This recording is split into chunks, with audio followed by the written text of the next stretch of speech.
মুখটা দেখছি গো। তোমরা এত বছর পর আমাকে দেখতে এসছো, আমি কেমন আছি। এসো এসো, তোমাদেরকে বুকে একটু জড়িয়ে ধরিয়ে এসো গো। মায়েরা, বিদেশের লোক যখন দেশের লোকেদের দেখতে পায় মনটা আনন্দে ভরে যায় না? যেমন মনে করো যে লোকটা আমেরিকায় থাকে, মানে ওখানে ফিক্সড পার্মানেন্ট বাসিন্দা হয়ে গেছে, সে যদি প্রত্যেক বছর একবার করে আসে তাহলে সে আনন্দ পায় না? যেমন আমি প্রত্যেক বছরই আমেরিকায় যাওয়ার চেষ্টা করি। ওই পুজোর সময় এই বছর আমি প্রায় 20-21 দিন মতো ছিলাম। আবার এই জুলাই মাসের প্রথম সপ্তাহে আমি কানাডা যাব, সেখানে এক সপ্তাহের অনুষ্ঠান আছে সেই জন্যে। কিন্তু আমি দেখেছি তারা যখন নিজেদের দেশের লোক দেখতে পায় তখন কি আপ্যায়ন যে করে আপনারা ভাবতেই পারবেন না। মানে 1 বছর পর 1.5 বছর পর নিজের দেশের লোককে দেখতে পাচ্ছে তো মনটা আনন্দে ভরে যায়। আমার নিমাইও তাই, নবদ্বীপের লোককে দেখছে বুকটা আনন্দে ভরে গেছে। আহা, এসো এসো।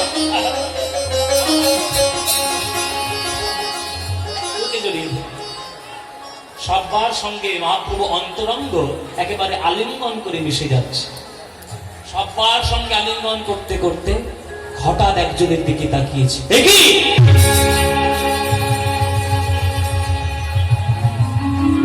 তুমি কেন এসছো? তুমি কেন এসেছ? তোমাকে না বারণ করেছি তুমি আমার কাছে আর কখনো আসবে না? এতবার বলা সত্ত্বেও তুমি কথা শোনো না কেন? তুমি এলে আমার এখানে আমার বড় ক্ষতি হয়। আমার ক্ষতি হলে তোমার কি লাভ হয়?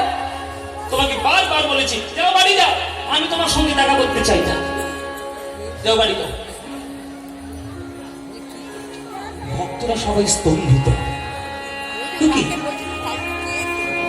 নিমাই ওই লোকটার সঙ্গে এইভাবে কথা বলছি কেন? ওই ভক্ত কি এমন অপরাধ করেছে যার মুখ দেখতে চায় না নিমাই? অথচ একদিন ওই লোকটা ছাড়া নিমায়ের চলতোই না। ও না হলে নিমায়ের দিন যাপন হতো না। কেন এইভাবে কথা বলছে নিমাই? সন্ন্যাসী হলে কি এইরকম মন কঠোর করতে হয়? ওই অন্যান্য সন্ন্যাসীদের এত মন কঠোর নয়, কেন এইভাবে কথা বললো? হরিবোল মায়েরা,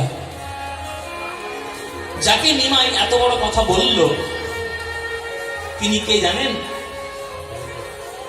জানলে আপনাদের অবাক লাগবে যে নিমাই তাকে এই রকম কথা বলতে পারে।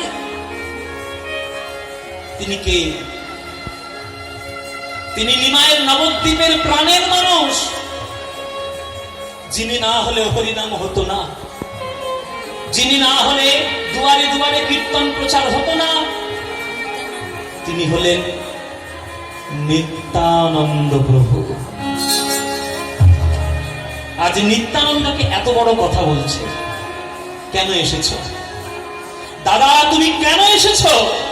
তোমাকে কতবার বারণ করেছি তুমি আসবে না, তুমি এলে আমার বড় ক্ষতি হয়। যাও, চলে যাও, আমি তোমার মুখ দেখতে চাই না। তুমি কেন এসছো নবদ্বীপ ছেড়ে পুরীতে? যাও দাদা, বাড়ি যাও। যখন নিমাই এই কথা বলেছে বাবা, অন্তরঙ্গ ভক্ত হলেও অনেকের মনে খুব আঘাত লেগেছে। এইরকম করে কেন বলবে? ও সন্ন্যাসী হয়েছে বলে কি একটু মায়া দয়া থাকতে নেই? আমরা জানি এই নিতাই নিমাই ছাড়া থাকতে পারে না। আর সেই নিতাইকে এরকম কঠোর কথা বলছে নিমাই। শ্রীকৃষ্ণ চৈতন্য মহাপ্রভু হয়েছে, তাই দাদার কোনো গুরুত্ব নেই। জগাই মাদাইকে যখন প্রেম দিতে গেছিল কপালটা কার ফেটেছিল? নিমাইয়ের না নিতাইয়ের? নিতাই। সমাজ ব্যবস্থা অনুসারে 22টা বাজারে বেত্রাঘাত তাকে সহ্য করতে হয়েছিল। নিমাইকে না হরিদাসকে? হরিদাসকে। তাহলে নিমাইয়ের যত না কষ্ট হয়েছে নিমাইয়ের ভক্তদের তার বেশি কষ্ট হয়েছে। আর আজকে নিমাই এইভাবে কথা বলছে। ছি ছি, আমরা হলে জীবনে বাবু আসতাম না। মুখে অপমান করতে মুখের উপরে আমরা আসবো না। নিত্যানন্দ মুখ নিচু করে সেইখান থেকে চলে গেলেন। মুখ নিচু করে চলে গেলেন, কোনো কথা বললেন না। ফিরে এলেন নবদ্বীপ। নবদ্বীপে ফিরে এসে ভক্তরা বলছে, ও দাদা নিতাই, তুমি কেন প্রতি বছর এইভাবে যাও? বারে বারে তোমায় অপমান করে আর তুমি ফিরে আসো, তোমার লজ্জা করে না? আমরা হলে বাবু জীবনে যেতাম না ওই রকম মুখের উপর অপমান। জীবনে সব ও নিমাই হোক আর যেই হোক, শ্রীকৃষ্ণ চৈতন্য মহাপ্রভু হোক আর যেই হোক, আমরা যেতাম না। নিত্যানন্দ বলছে, না না ভাই, ওইভাবে বলিস না, হয়তো কোনো কিছু অপরাধ আমার দেখেছে নিমাই, তাই এই কথা আমার ওকে বলেছে, তোরা সব ওর কথায় কিছু মনে করিস না, যা তোরা নিজের বাড়ি যা। সেই বছরের মতো কাজ শেষ হলো। পরের বছর বৈশাখ মাস যেই পড়েছে, আবার নবদ্বীপের ভক্তরা তোড়জোড় শুরু করেছে, আবার পুরীতে যাবে, আবার নিমাইকে দেখবে। ও মায়েরা, ভক্তরা যেমন পুটুলি গুছাচ্ছে, নিত্যানন্দও নিজের পুটুলিটা গুছাচ্ছে, নিত্যানন্দও যাবে নিমাইকে দেখতে। নবদ্বীপ ভক্তরা বলছে, তোমার লজ্জা নেই না, তুমি আবার যাবে অপমানিত হতে? আরে ঘরে থাকো, ঘরে থাকো, তোমার যেতে হবে। না ভাই, নিমাই তো বোঝে না, নিমাই নিতাইকে ছাড়া থাকতে পারে, কিন্তু নিতাই যে নিমাইকে ছাড়া থাকতে পারে না, এটা আমার নিমাই বোঝে না। তোদের হাতে ধরি পায়ে পড়ি রে ভাই, তোরা অনুগ্রহ করে বলছি, তোরা যেন নিমাইকে বলে দিস না আমি দেখতে যাচ্ছি, আমি চুপি চুপি দেখবো, আড়াল থেকে দর্শন করে আমি পালিয়ে আসবো, আমি নিমাইয়ের সামনে যাবই না, তোরা যেন কেউ বলিস না। নিমাইয়ের প্রতি নিতাইয়ের এই ভালোবাসা দেখে নবদ্বীপের ভক্তরা অবাক। তবু আজকের বছর চলেছে আমার নিতাই নিমাইকে দেখতে, আবার জগন্নাথের বন্দনা গাইতে গাইতে আবার চলেছে নবদ্বীপের ভক্তরা ওই দর্শন করতে আমার মহাপ্রভুকে, জগন্নাথকে। জগন্নাথ স্বামী নয়ন পথগামী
বলুন জগন্নাথ দেব কি, জগন্নাথ দেব কি, শ্রীকৃষ্ণ চৈতন্য মহাপ্রভু কি। আজকের নিত্যানন্দ কিন্তু আর সামনে এলো না নিমাই। নিত্যানন্দ কোথায় গেল? পুরীর মন্দির থেকে খানিকটা দূরে একটা মন্দির আছে, যার নাম টোটা গোপীনাথের মন্দির। যারা যারা গান শুনছেন, পুরীতে কারা কারা গিয়েছেন হাত তুলুন। যারা যারা পুরী গেছেন,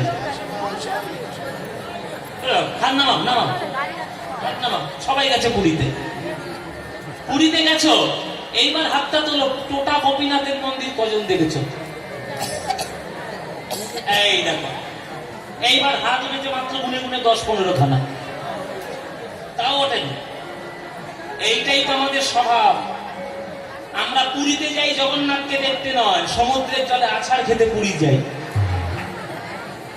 কিছু মনে করবেন না বাবা, সমুদ্রের জলে আছাড় খেতে পুরী যায়, আর অখাদ্য কুখাদ্য খেয়ে নালার মধ্যে পড়ে থাকে। এই হচ্ছে নাকি পুরী যাওয়ার মহিমা। পুরী যদি যেতে চান, ভক্ত হয়ে যাবেন, টোটা গোপীনাথের মন্দির দর্শন করুন, গম্ভীরায় মহাপ্রভু দর্শন করুন, 18 নালা দর্শন করুন, গুন্ডিচা মন্দির দর্শন করুন, জগন্নাথের সমাধি দর্শন করুন, অক্ষয় বকুল গাছ দর্শন করুন, স্বর্গদ্বার শ্মশান দর্শন করুন। কত কি দেখার রয়েছে পুরী ধামে, কিন্তু সবাই দেখে না। ওই সমুদ্রের ধারে গিয়ে সবাই ঘোরাঘুরি করে। এসব দেখতে হয়, দর্শন করতে হয়। তা মায়েরা, আজকে টোটা গোপীনাথের মন্দিরে গিয়েছে আমার নিত্যানন্দ। টোটা গোপীনাথের মন্দিরে গিয়েছে কেন না, সেখানে থাকতেন গদাধর, যিনি মহাপ্রভুর পঞ্চতত্ত্বের বাম তত্ত্ব। আজকের গদাধরের কাছে গিয়ে উঠেছি আমার মহাপ্রভু। এই গদাধর, এই ও দাদা, তুমি আবার এসছো?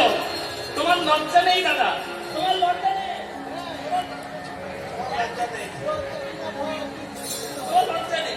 তুমি নিমাইকে দেখতে এসছো, এত অপমান করলো গত বছরে আমাদের চোখের সামনে, আবার তুমি দেখতে এসছো? নিতাই বলছে গদাধর, গৌর নিতাই ছাড়া থাকতে পারে, কিন্তু নিতাই তো গৌর ছাড়া থাকতে পারে না। বাবা বলুন তো, আমরা নামের মধ্যে আমরা কি বলি? ভজ গৌর নিতাই রাধেশ্যাম বলি না? কি বলি আমরা?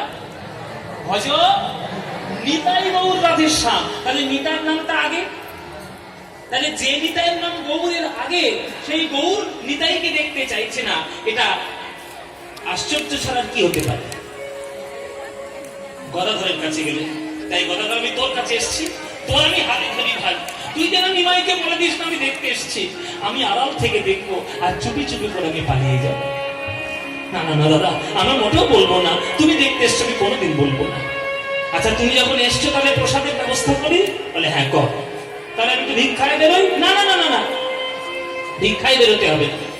সচি মা আমার আঁচলে গোবিন্দভোগ চাল পাঠিয়েছে নিমাইয়ের জন্য।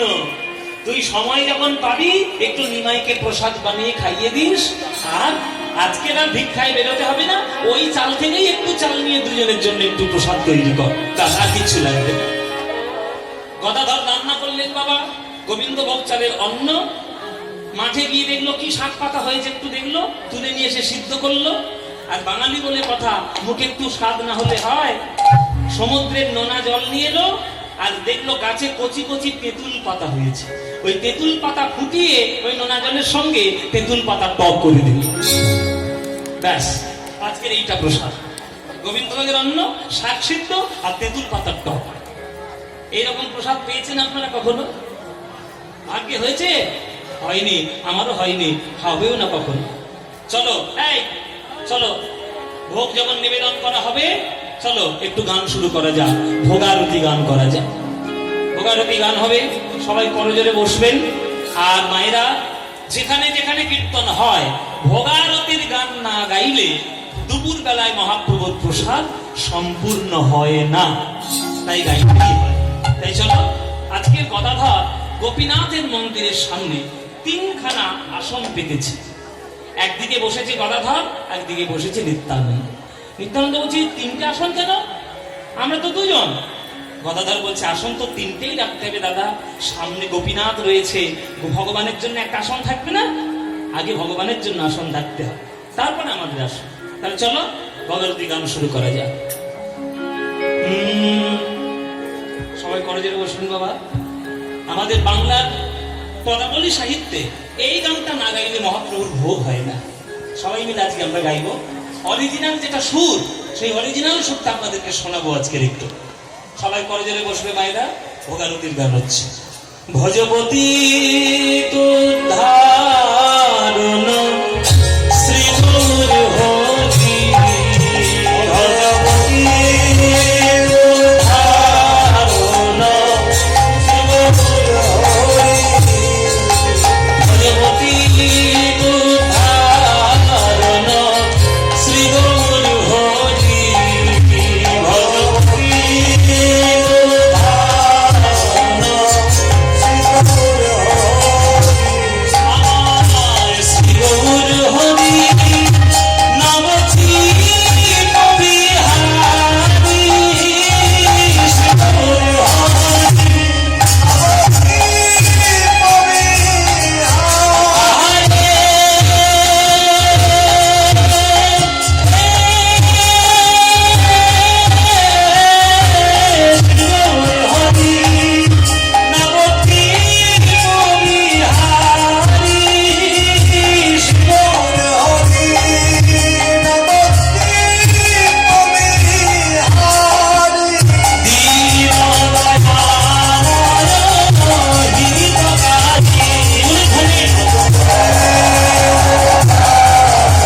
কি সর্বনাশ, কি সর্বনাশ!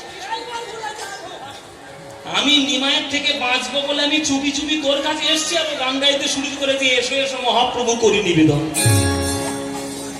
তুই কি সর্বনাশ করেছিলি জানিস? আর বলবি না? বলেছে গদাধর, এসো এসো মহাপ্রভু করি নিবেদন। যেই বলেছে মহাপ্রভু মুখটা চেপে ধরেছে নিত্যানন্দ।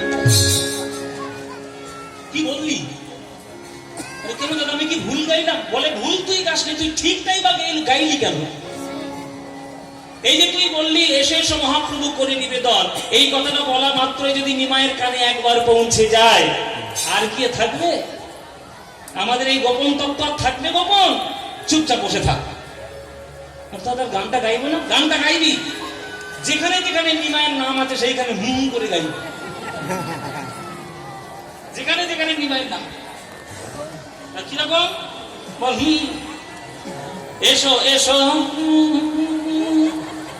করি নিবেদন, এইটুকু বলবি। ও বল গদাধর বলছে তাহলে ওই লাইনটা বাদ দিয়ে গাই। বলে হ্যাঁ ওই লাইনটা বাদ দিয়ে গাই, পরের লাইনটা। হ্যাঁ পরের লাইনটা গাই। নাহি জানি পরিপাটি না জানি বন্ধন, নাহি জানি পরিপাটি না জানি বন্ধন, নাহি জানি পরিপাটি না জানি বন্ধন, নাহি জানি না জানি বন্ধন, সুখা দুঃখা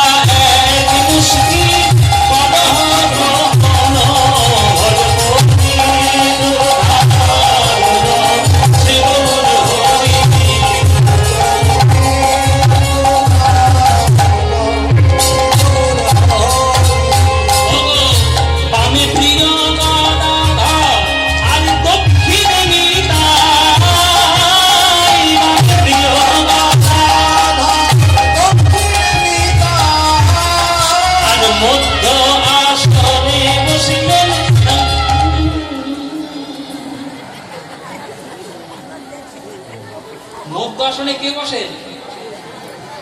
বাবা চৈতন্য গোসাই। চৈতন্য গোসাই যদি একবার বলে ফেলে তাহলে দাদা দিকে তাকিয়ে রয়েছে, বড় বড় চোখ করে যে কি বলে দেখে ওই জায়গাটা। মধ্য আসনে বসেন, করছে। দরজায় টোকা পড়েছে। কে কে রে? কে এখানে টক টক করে? কে গো? এই গদাধর দেখ তো বাইরে কে এসছে। হরিবল মাইরা। গদাধরের বুকের ভিতর ঢিপ ঢিপ করছে। কে এসছে বোঝা গেছে। গদাধরে ধীরে ধীরে চলেছে দরজার দিকে। দরজা দিয়ে খুলেছে, হাঁটুর উপর একখণ্ড কাপড় পরে দ্বাদশ অঙ্গ তিলক শোভিত করে আমার নিমাই দাঁড়িয়ে রয়েছে দরজার মধ্যে। ও গদাধর, আমি কি তোমাদের কেউ নই হে? আমি কি তোমাদের কেউ নই হে? ওগো আমি কি তোমাদের কেউ নই হে? আমি কি তোমাদের কেউ নই হে? তোমরা আমার কথা ভুলে গেলে, আমি কি তোমাদের কেউ নই হে? আমার কথা